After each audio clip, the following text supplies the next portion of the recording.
আসসালামু আলাইকুম। আমার চ্যানেলে আপনাদের সকলকে স্বাগত। 5ই আগস্ট বাংলাদেশে একটি ষড়যন্ত্রমূলক গণ অভ্যুত্থান হয়েছে। আমরা ইতিমধ্যে সকলে ব্যাপারটি ক্লিয়ার হয়ে গিয়েছি।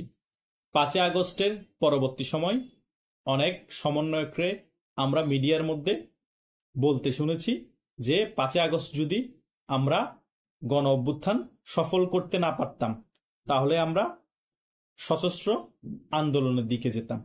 তার মানে তাদের কাছে তখনও অনেক পরিমাণে অস্ত্র মজুদ ছিল এবং অন্যান্য যে সকল রাজনৈতিক দল ছিল তাদের কাছেও অস্ত্র মজুদ ছিল। তা না হলে তারা মিডিয়ার মধ্যে এসে কি করে বলতে পারে যদি সফল না হতাম আমরা সশস্ত্র আন্দোলনের দিকে যেতাম। এবং 5ই আগস্টের পরবর্তী সময় আমরা বিভিন্ন ভার্সিটির হল থেকে বিভিন্ন ধরনের অস্ত্র উদ্ধার করতে দেখেছি। এবং শফিকুল ইসলাম মাসুদ, যিনি শিবিরের সাধারণ সম্পাদক ছিল মনে হয়, তিনি একটি বক্তব্যতে বলেছিলেন আমাদের রাজশাহী বিশ্ববিদ্যালয় হলের মধ্যে যে যত অস্ত্র আছে তা দিয়ে আমরা প্রশাসনের সাথে 7 দিন যুদ্ধ করতে পারবো, মানে চ্যালেঞ্জ জানিয়েছিল। সে ভিডিও ছোট একটা ক্লিপও ভাইরাল হয়েছিল, আমরা দেখতে পেয়েছি। তার মানে শিবিরের রাজনীতিটাই হচ্ছে অস্ত্রের রাজনীতি। তারা বিভিন্ন ক্যাম্পাসের মধ্যে কি পরিমাণ অস্ত্র তখনও মজুদ করেছিল লুকিয়ে লুকিয়ে এখনো মজুদ করে যাচ্ছে। তা না হলে এই সকল কথিত সমন্বয়করা এত সাহস পায় না সশস্ত্র হামলার দিকে যেতাম আমরা 5ই আগস্টে গণ অভ্যুত্থান সফল না হলে। এবং গোপালগঞ্জের ঘটনা যখন হয়েছে, এনসিপি ওখানে প্রোগ্রাম করতে গিয়েছে, সমাবেশ করতে গিয়েছে, যখন তারা চারিদিক থেকে মার খাচ্ছে, ডিসি অফিসের মধ্যে লুকিয়ে থাকা অবস্থায় ডারবি নাসির একটা বক্তব্য তো বলেছে আমরা যদি গোপালগঞ্জের মধ্যে আওয়ামী লীগের কবর রচনা না করতে পারি, এখান থেকে বেঁচে ফিরে যায়, আমরা সশস্ত্র হামলার ডাক দিব বা সশস্ত্র যুদ্ধ করব আওয়ামী লীগের বিরুদ্ধে। তার মানে তাদের প্রত্যেক কথার মধ্যে সশস্ত্র ব্যাপারটা চলে আসে। তার মানে তাদের সকলের কাছে এখন হিউজ পরিমাণে অস্ত্র মজুদ আছে এবং আরো অনেক অস্ত্র পাকিস্তান থেকে এনে এনে বিভিন্ন জায়গায় তারা মজুদ করছে, বিভিন্ন কলেজের ক্যাম্পাসে মজুদ করছে। এটা করার মেইন কারণ হচ্ছে আরেকটা, যে সামনে তারা নির্বাচন দিবে না। সামনে যে বিশাল বড় একটা বাংলাদেশে ক্ল্যাশ হবে, সেই ক্ল্যাশের মধ্যে তারা ফাইট করতে হবে। তাদের কিন্তু জনগণের সাথে সম্পৃক্ততা নাই এবং জনবলও তাদের কম, এবং মিলিটেন্ট বাহিনী কিন্তু তাদের অনেক আছে। সে সকল মিলিটেন্ট বাহিনীকে তারা অস্ত্র তুলে দিবে বিএনপির বিরুদ্ধে ফাইট করার জন্য, আওয়ামী লীগের বিরুদ্ধে ফাইট করার জন্য। কারণ নির্বাচন না দিলে বিএনপি আন্দোলন নামবে। আর বিএনপির দুর্বলতা কোথায়? জামাত শিবির তাদের সাথে একসাথে ঐক্য হয়ে অনেক বছর রাজনীতি করার কারণে তারা সকল কিছুই জানে যে বিএনপি শক্তি কোথায়, দুর্বলতা কোথায়। তখন তারা এই সকল আর্মস গুলা রাজপথে ব্যবহার করবে। তার মানে বোঝা যাচ্ছে দেশ যে গৃহযুদ্ধের দিকে তারা নিয়ে যাবে সেটা মোটামুটি ধরেই নেওয়া যায়। তা না হলে তারা এত সশস্ত্র যুদ্ধের কথা বলে, সশস্ত্র যুদ্ধের ডাক দিবে, সশস্ত্র যুদ্ধ করবে, এবং বিভিন্ন হলের মধ্যে এত আর্মস পাওয়া যাচ্ছে এবং আর্মস আরো মজুদ করছে, এবং থানা থেকে যে সকল অস্ত্র লুট হয়েছে সেগুলো এখনো উদ্ধার হয়েছে কিনা এগুলো আমরা নিউজ মিডিয়ায় দেখতে পাচ্ছি না। তার মানে তাদের কাছে হিউজ পরিমাণে এখন আর্মস আছে গৃহযুদ্ধ হলেও তারা ফাইট করার জন্য। কারণ তারা ভালো করে জানে তারা যখন নির্বাচন দিবে না, দেশের মধ্যে মব সৃষ্টি করে রাখবে, বিভিন্ন ধরনের বেফাস বেফাস নিয়ম তৈরি করবে, তখন দেশের মধ্যে একটা গৃহযুদ্ধের পরিস্থিতি হবে, বিএনপির সাথে ক্ল্যাশ হবে। আর বিএনপিকে কিভাবে পরাস্ত করতে হয় তারা সেটা রপ্ত করে ফেলেছে।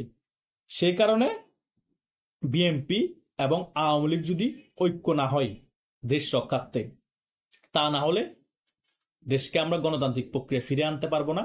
দেশের মধ্যে গৃহযুদ্ধের পরিস্থিতি এরকম বিরাজমান থাকবে এবং হয়তোবা গৃহযুদ্ধ শুরু হয়ে যেতে পারে। তাই দেশকে শান্তি এবং শৃঙ্খলা ফিরিয়ে আনার জন্য বিএনপি এবং আওয়ামী লীগের ঐক্য খুবই জরুরি। এবং বাংলাদেশ থেকে এই সকল রাজাকারদেরকে এবং জঙ্গিদেরকে বিতাড়িত করার জন্য এই স্বাধীনতার পক্ষে দুই শক্তির একত্রিত হওয়া জরুরি। আপনারা রাজনৈতিক গ্রুপিং করেন, আপনারা মাঠের মধ্যে একে অপরের বিরুদ্ধে বক্তব্য দেন, কোনো সমস্যা নেই, কিন্তু দেশ রক্ষার ক্ষেত্রে দুজন এক কথাই হতে হবে। জামাতকে বয়কট করতে হবে, মুক্তিযুদ্ধের বিরুদ্ধে শক্তিকে বয়কট করতে হবে। ক্ষমতার কারণে আবার একত্রিত হওয়া যাবে না।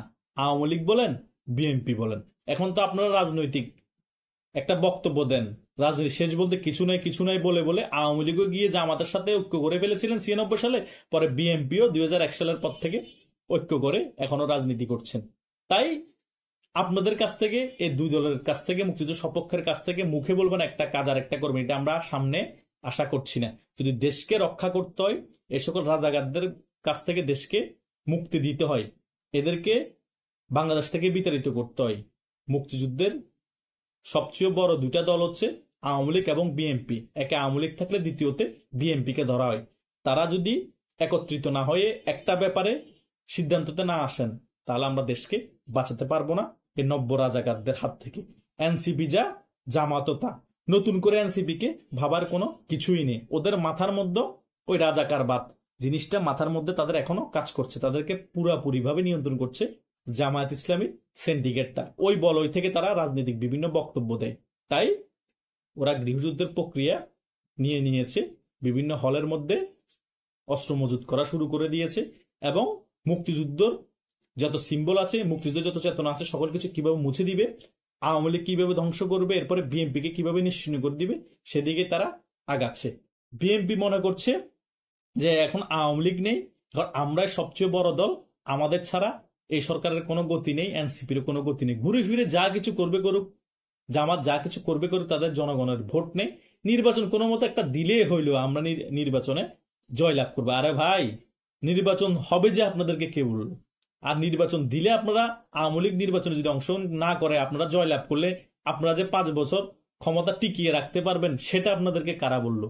আপনাদের একজন যুগ্ম মহাসচিব আছে, এখন নতুন হয়েছে মনে, আগে ছিল প্রচার সম্পাদক, এনি চৌধুরী, লক্ষ্মীপুরে। তিনি বলতেছে বিএনপি 60 বছরের জন্য নাকি ক্ষমতায় আসবে। আরে ভাই, ওনার নিজের বয়স এখন 60 বছর হয়ে গিয়েছে, মানে উনি 120 বছর বাঁচবে, আরো 60 বছর ক্ষমতায় থাকবে মরণের আগ পর্যন্ত। ওই চিন্তা নিয়ে ওনারা রাজনীতি করতেছে।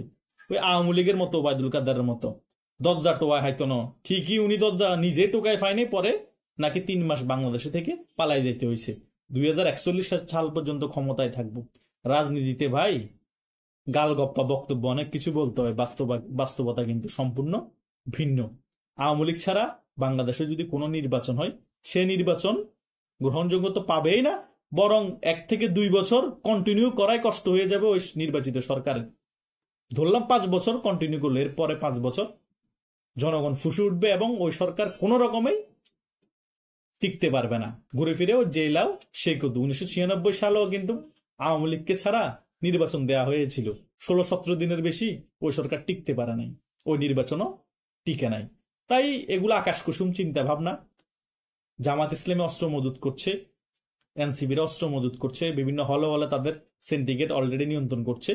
তাই বিএনপি যতই জনসমাগম দেখাক, যতই ফালপাড়া পারুক, ওদের এখনো ভাইস চেয়ারম্যানকে বাংলাদেশে আনতে পারে নাই, নির্বাচনের কথা বাদই দিলাম। তাই তারা গৃহযুদ্ধ হতেও পারে এরকম পরিকল্পনা থেকে তারা তাদের প্রিপারেশন নিচ্ছে। কিন্তু আওয়ামী লীগের প্রিপারেশন নেওয়ার এখন সুযোগ নেই, কারণ আওয়ামী লীগ এখনো কোনটাসহ অবস্থায় আছে।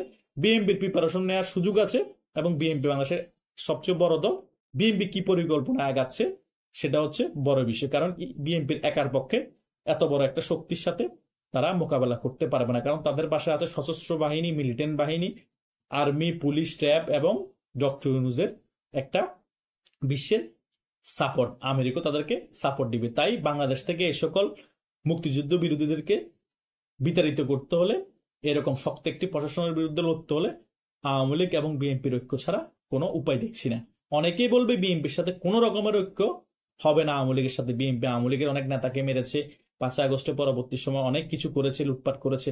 আরে ভাই, একটা সরকারের গণঅভ্যুত্থানের মাধ্যমে পতন হলে পৃথিবীর বিভিন্ন দেশের মধ্যে যে দল ক্ষমতায় থাকে, তখন ওই দলের অনেক নেতাকর্মীর সাথে এগুলো হয় কিছু সময়ের জন্য। হয়তোবা ব্যক্তিগত আক্রোশ থাকে অনেকের, তারা মনে করে এখন দেশে আইন শৃঙ্খলা নাই, আমার স্বার্থটা আমি হাসিল করিনি, তাকে মেরে ফেলি, আমার আর বিচার হবে না। এই ধরনের অনেক কাহিনী হয়। তাই ওই 3-4 দিনের বা 5 দিনের কাহিনী নিয়ে অনেক বেশি আক্রোশ এখনো ধরে রাখা যাবে না মনে। দেশের স্বার্থে, নিজের দলকে আবার পুনর্গঠনের স্বার্থে আপনারা আলোচনা করতেই পারেন বিএনপি এবং আওয়ামী লীগ। কারণ অনেক আওয়ামী লীগ নেতা সিনিয়র লেভেলের, আমার কাছে অনেক তথ্য আছে, হয়তো বলছি না, লজ্জাকর বিষয়, তাদের অনেক ব্যবসা বাণিজ্য বিএনপির অনেক সিনিয়র নেতাদের সাথে আতাত করে তারা তাদের ব্যবসা বাণিজ্য এখনো চালিয়ে যাচ্ছে এবং কিছু পরিমাণ পার্সেন্টেজের টাকা তাদেরকে এখনো বিদেশে পাঠানো হচ্ছে। বাংলাদেশের চারদিকে এখন এই পরিস্থিতি। তাহলে সকল কিছু ঠিক আছে, ব্যবসা বাণিজ্য ঠিক আছে, দেশকে রক্ষার্থে ঐক্য হওয়ার ব্যাপারে কেন বিএনপির সাথে ঐক্য করা যাবে না, আওয়ামী লীগের সাথে ঐক্য করা যাবে না, এই কথা আসবে। এটা আমরা ভুলে যেতে হবে, অন্তত দেশের স্বার্থে, মুক্তিযুদ্ধের চেতনা রক্ষার স্বার্থে। আশা করছি ব্যাপারগুলো ক্লিয়ার হয়েছে আপনারা। ধন্যবাদ সকলকে।